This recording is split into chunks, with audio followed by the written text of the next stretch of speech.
بسم اللہ الرحمن الرحیم۔ دوسرا خط، ہمارے مذہبی اجتماعات۔ سلیم، تم ٹھیک کہتے ہو کہ جمعۃ الوداع کے دن جامع مسجد میں قریب 50,000 کا مجمع تھا، بلکہ اس سے بھی زیادہ، اور تم نے یہ بھی درست کہا کہ اس عظیم الشان گروہ کے ایک آواز پر جھکنے اور اٹھنے کی ہم آہنگی کا نظارہ بڑا دلکش تھا۔ اس کی دلکشی تو اس سے بھی ظاہر ہے کہ بڑے بڑے سیاح آپ کے اس تماشے کی تصویریں لینے دور دور سے آتے ہیں، اور ان کے لیے مسجد کے سب سے بلند مقام پر ان حضرات کی طرف سے سہولتوں کے سامان بہم پہنچائے جاتے ہیں جن سے اگر تصویر کشی کے متعلق فتویٰ طلب کیا جائے تو کبھی تکفیر سے ورے بات نہ کریں۔ یہ تو تھا جملہ معترضہ، لیکن سلیم، میں پوچھتا ہوں کہ مسلمانوں کے اتنے بڑے ہجوم میں کتنے ایسے تھے کہ جسمانی حرکات کی ہم آہنگی کے ساتھ ان کے قلوب بھی ہم آہنگ ہوں؟ اسلام وحدت خیال کے بعد کہ جسے اصطلاح میں ایمان کہا جاتا ہے، وحدت فی العمل کا سبق سکھانے آیا تھا، اور اس اتحاد عمل بلکہ وحدت خیال و عمل کے بہترین مظاہرے اسی قسم کے اجتماعات تھے۔ لیکن ذرا غور کر کے بتاؤ تو صحیح کہ اس ظاہری اتحاد عمل میں حقیقی اتحاد خیال و اعمال کا جذبہ کس حد تک کار فرما تھا؟ تم نے دیکھا ہوگا کہ مولوی صاحبان صف بصف ادھر ادھر لوگوں کو نماز با جماعت کے مسئلے بتاتے پھرتے تھے۔ وہ سمجھاتے تھے کہ صفیں کس طرح سیدھی رکھنی چاہیے، دونوں پاؤں کے درمیان فاصلہ کس قدر ہونا چاہیے، کندھے کے ساتھ کندھا نہ ملنے سے کتنا عذاب ہوگا، پہلی صف میں بیٹھنے سے کس قدر ثواب ہوگا۔ لیکن سلیم، ان میں سے کسی ایک نے بھی یہ بتایا کہ مسلمانوں، تم یہاں جمع کس غرض کے لیے ہوئے ہو؟ تمہیں نماز کیا پیغام دیتی ہے؟ جماعت کے ساتھ ملنا کیوں ضروری ہے؟ یہ اٹھنا بیٹھنا کیسا ہے؟ صفیں کیوں سیدھی ہونی چاہیے؟ امام صرف ایک ہی کیوں ہوتا ہے؟ اور اس کی ایک آواز پر بلا چوں چرا سب کو ایک ہی حرکت کیوں کرنی پڑتی ہے؟ وہ بھول جاتا ہے تو اسے اس کی یاد دلانے کے لیے اشارہ تو کیا جاتا ہے، لیکن اس کے باوجود اس کی مطابقت کیوں کرنی ہوتی ہے؟ اور کیوں اس کی بھول کا کفارہ سجدہ سہو کی شکل میں ساری جماعت کو ادا کرنا پڑتا ہے؟ ایک وقت میں ایک ہی جماعت کیوں ہوتی ہے؟ متعدد جماعتیں کیوں نہیں ہو سکتی؟ تماشا دیکھنے والے سیاح جب اس نظارہ کو اپنے الفاظ میں بیان کرتے ہیں تو مسلمانوں کے ضبط و انضباط، وحدت خیال و عمل، یکنگی اور ہم آہنگی، اطاعت و تمسک بالجماعت کی بہت تعریف کرتے ہیں۔ لیکن میرا خیال ہے کہ اس حقیقت سے بھی وہ آشنا ہو چکے ہیں کہ یہ مظاہرہ اب صرف جسموں تک محدود ہو چکا ہے، قلوب پر اس کا کچھ اثر نہیں، یہ ایک رسم بن کر رہ گیا ہے، اس کی روح بالکل بھلائی جا چکی ہے۔ آج دنیا کی ہر قوم اپنی تمام قوت اس مقصد کے حصول کے لیے صرف کر رہی ہے کہ ان کے افراد میں اتحاد خیال و وحدت عمل پیدا ہو، ان کے قلب و نگاہ میں یکجہتی اور ان کی حرکات و سکنات میں یگانگت ہو جائے۔ وہ ایک امام متفق علیہ کی آواز پر سب کے سب جھک جائیں اور سب کے سب اٹھ کھڑے ہوں۔ اب اندازہ لگاؤ کہ جس قوم میں یہ سب چیزیں بلا محنت و کاوش خود بخود موجود ہوں لیکن اس سے کچھ نتیجہ برآمد نہ ہو تو اسے تم بے روح مظاہرہ نہ کہو گے تو اور کیا کہو گے؟ اور پھر یہ بھی دیکھو کہ دنیا ضبط و انضباط کی تلاش میں مارے مارے پھر رہی ہے، محض اس لیے کہ اس طرح اپنے اندر قوت پیدا کر کے کمزور قوموں کے خون سے اپنی تشنگی بجھانے کا سامان فراہم کرے۔ لیکن ملت اسلامیہ میں یہ سب کچھ اس لیے پیدا کیا جاتا ہے کہ ان کے قلوب پاکیزہ ہوں، ان کی ذات نشو و نما پائے، وہ ہر وقت اللہ کے قانون کو سامنے رکھیں، ان کا جھکنا ہو تو اس کے لیے، اٹھنا ہو تو اس کے لیے، ان کی قوت ناتوانوں کی حفاظت کے لیے ہو، ان کی طاقت ضعیفوں کے حقوق کی نگہداشت کرے، وہ اپنے ایمان و اعمال صالحہ سے ایسی قوت پیدا کریں کہ استخلاف فی الارض کی نعمت کبریٰ سے نوازے جائیں، اور اس استخلاف سے مقصود ملوکیت نہ ہو بلکہ اس دنیا خدا کی ربوبیت نوع انسان کی پرورش عام کرنا ہو۔ سلیم، اندازہ لگاؤ کہ رمضان کا آخری جمعہ ان مقاصد عالیہ کے حصول کے لیے کس قدر عظیم المرتبت نفسیاتی کیفیتیں اپنے اندر رکھتا ہے۔ مہینہ بھر سے خدا کے بندوں میں جسمانی اور قلبی انقلاب پیدا کیا جا رہا تھا، انہیں ٹھیٹھ سپاہیانہ زندگی کا خوگر بنایا جا رہا تھا، ان کے دلوں کو تمام خباثتوں سے پاک اور ان کی نگاہوں کو تمام آلودگیوں سے صاف کیا جا رہا تھا، ان سے ایک وقت مقررہ کے لیے حلال و طیب چیزیں بھی چھڑائی گئی تھیں تاکہ وہ حرام و خبیث چیزوں کی طرف نگاہ تک بھی نہ اٹھائیں۔ اس کے بعد انہیں ایک جگہ جمع کیا گیا کہ وہ جائزہ لیں اپنے تمام اعمال کا اور محاسبہ کریں اس انقلاب کا جو ان کے اندر پیدا ہوا ہے۔ اپنی انفرادی خودی جس کا یوں استحکام کرایا گیا ہے اسے ایک اجتماعی کل کا جزو بنا دیں، اور یوں اطاعت امیر، مرکزیت، ایثار، تمسک بالجماعت، اتحاد عمل اور اتلاف خیالات کے جیتے جاگتے مظاہرے تجدید عہد وفا کریں، اور اٹھتے جھکتے بار بار اپنے اللہ کے سامنے اس دعوے کی عملی شہادت پیش کریں، اِنَّ صَلَاتِي وَنُسُكِي وَمَحْيَايَ وَمَمَاتِي لِلَّهِ رَبِّ الْعَالَمِينَ، آیت نمبر 6/63۔ میری صلات اور تمام دیگر مخلص اعمال، میرا جینا، میرا مرنا، سب اللہ رب العالمین یعنی اللہ کی رب العالمینی کو عام کرنے کے لیے ہے۔ سلیم، تم سمجھتے ہو کہ ایسے انقلاب در آغوش افراد کی یہ جماعت دنیا میں کیا کچھ نہ کر سکتی ہوگی، لیکن اس کے بعد ذرا ایک مرتبہ اس ہجوم مومنین کی نماز پر پھر نگاہ ڈالو۔ ساری نمازیں پر نہیں، نماز کے صرف ایک ٹکڑے پر۔ ذرا سوچو کہ 50-60 ہزار انسانوں کا گروہ اللہ کے سامنے روح قبلہ مسجد میں کھڑے ہو کر یہ اقرار کر رہا ہو کہ ایاک نعبد، اے اللہ ہم صرف تیری محکومیت کو جائز سمجھتے ہیں، اس کے سوا ہر قسم کی غلامی کا طوق ہم پر حرام ہے، لیکن زبان سے یہ الفاظ ادا کر رہا ہو اور دماغ سینکڑوں خداؤں کا بت کدا بن رہا ہو، تو اس دعویٰ کو تم خدا فریبی اور خود فریبی نہ کہو گے تو اور کیا سمجھو گے؟ اب اگر کوئی یہ کہہ دے کہ ان لوگوں نے نماز نہیں پڑھی بلکہ اپنے آپ سے غداری اور خدا سے دھوکہ کیا ہے، تو مشرق سے مغرب اور شمال سے جنوب تک کے حاملان دین متین لٹھ لے کر اس کے پیچھے پڑ جائیں گے۔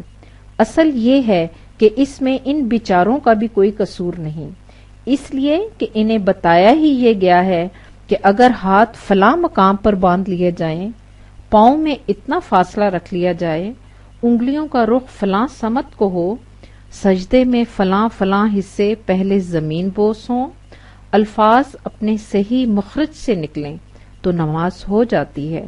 اور جب پوچھو کہ اس بات کی کیا سند ہے کہ اس سے نماز واقعی ہو جاتی ہے اور اس سے وہ مقصد پورا ہو گیا ہے جس کے لیے صلات کو فرض قرار دیا گیا تھا، تو جواب مل جاتا ہے کہ اس کا علم تو قیامت ہی کو ہو سکے گا، کیونکہ دنیا دارالعمل ہے، نتیجہ یہاں برآمد نہیں ہو سکتا۔ اور جب ان سے کہو کہ بھائی اللہ تو ایمان و عمل کی جزا استخلاف فی الارض اور وراثت زمین فرماتا ہے تو کہہ دیتے ہیں کہ اس ارض سے مراد جنت کی زمین ہے۔ لیکن سلیم، ان باتوں کو تم کسی سے نہ پوچھو، قرآن تمہارے سامنے ہے، انسانیت کے معراج کبریٰ کے دور ہمائیوں کی تاریخ اس کے اندر ہے۔ چشم بروئے او کشا بازے بخویشتن نگر تمہیں معلوم ہے کہ روزے سن 2 ہجری میں فرض ہوئے اور اسی رمضان کی 17 تاریخ کو ان روزہ دار نمازیوں کی قوتوں کا امتحان بھی لے لیا گیا۔ یورپین مورخ کہتے ہیں کہ واٹرلو کی لڑائی نے یورپ کی تاریخ کا نقشہ بدل دیا، لیکن ان کی تنگ نگاہیں ذرا اور آگے بڑھیں تو دیکھتی ہیں کہ سن 2 ہجری کے رمضان میں بدر کے میدان میں جو لڑائی ہوئی اس نے دنیا کی ہسٹری کو بدل دیا۔ باطل و ظلمت کی تمام تخریبی قوتیں اپنے ساز و سامان سے آراستہ اس ارادے سے میدان میں نکل آئیں کہ معاذ اللہ کے نور کو دنیا سے مٹا دیا جائے۔ مسلمانوں کی کل کائنات قریب 300 نفوس جو ابھی ابھی اپنے گھر بار چھوڑ کر ایک دور دراز مقام میں پناہ گزین ہوئے تھے، بے سر و سامان، بظاہر بے کس و بے بس، ان کے لیے اب زندگی اور موت کا سوال تھا، نہیں، صحیح الفاظ میں حق یا باطل کے غلبہ کا سوال تھا۔ ان روزہ داروں نے کیا کیا؟ اپنے بچوں تک کو لے کر کھجوروں کی ٹہنیوں اور اونٹوں کی پسلیوں سے مسلح میدان جہاد میں آ گئے۔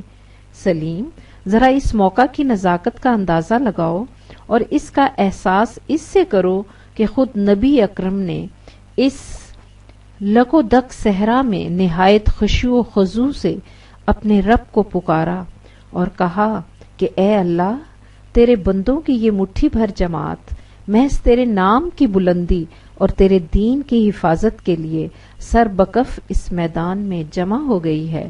اگر آج یہ سب شہید ہو گئے تو دنیا میں تیرا نام لینے والا کوئی نہیں رہے گا۔ مانگنے والے نے ابھی دعا بھی نہیں کی تھی کہ دینے والے نے اسے اپنی رحمتوں سے یوں نوازا کہ اذ تستغیثون ربکم فاستجاب لکم انی ممدکم بألف من الملائکۃ مردفین۔ آیت نمبر 8/9۔ میں تمہاری مدد کے لیے 1000 فرشتے لگاتار بھیجوں گا۔ فرشتے تمہاری مدد کے لیے آئیں گے اور وہ آ کر کیا کریں گے؟ ان سے کہا جائے گا اذ یوحی ربک الی الملائکۃ انی معکم فثبتوا الذین آمنوا سألقی فی قلوب الذین کفروا الرعب فاضربوا فوق الأعناق واضربوا منهم كل بنان۔ آیت نمبر 8/12۔ مسلمانوں کے دلوں کو مضبوط رکھو، میں کفار کے دلوں میں دہشت طاری کر دوں گا۔ فی الحقیقت وہ ملائکہ جنہوں نے خلیفہ فی الارض کو جھک کر سلام کیا تھا، انہیں ان مجاہدین کی یوں ہی مدد کرنی چاہیے۔ جب انسان قانون خداوندی کو عملاً نافذ کرنے کے لیے عملاً باہر نکل آئے تو کائناتی قوتیں سب اس کا ساتھ دیتی ہیں۔ لیکن سلیم، اللہ نے یہ نہیں کہہ دیا کہ تم مزے سے بیٹھے رہو، سب کچھ ہمارے فرشتے ہی کر دیں گے، بلکہ اس وقت ایک مکمل ضابطہ سامنے رکھ دیا کہ تمہیں کیا کرنا ہے۔ ذرا غور سے سنو کہ وہ ضابطہ کیا تھا، وہ ہدایات کس قسم کی تھیں۔ فرمایا، اے ایمان والو، جب تم میدان جنگ میں کفار کے سامنے جاؤ تو ان کو پیٹھ مت دکھاؤ۔ یاد رکھو، جو آج کے دن انہیں پیٹھ دکھائے گا بجز اس کے کہ وہ پینترا بدلتا ہوا یا اپنی فوج میں آنے کے لیے ایسا کرتا ہو، اس پر اللہ کا غضب ہوگا، اس کا ٹھکانہ جہنم ہوگا اور وہ بہت برا ٹھکانہ ہے۔ آیت نمبر 8/15-16۔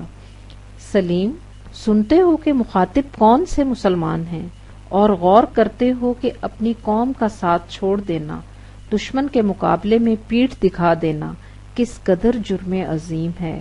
پھر فرمایا، اے ایمان والو، اللہ کی اور اس کے رسول کی اطاعت کرو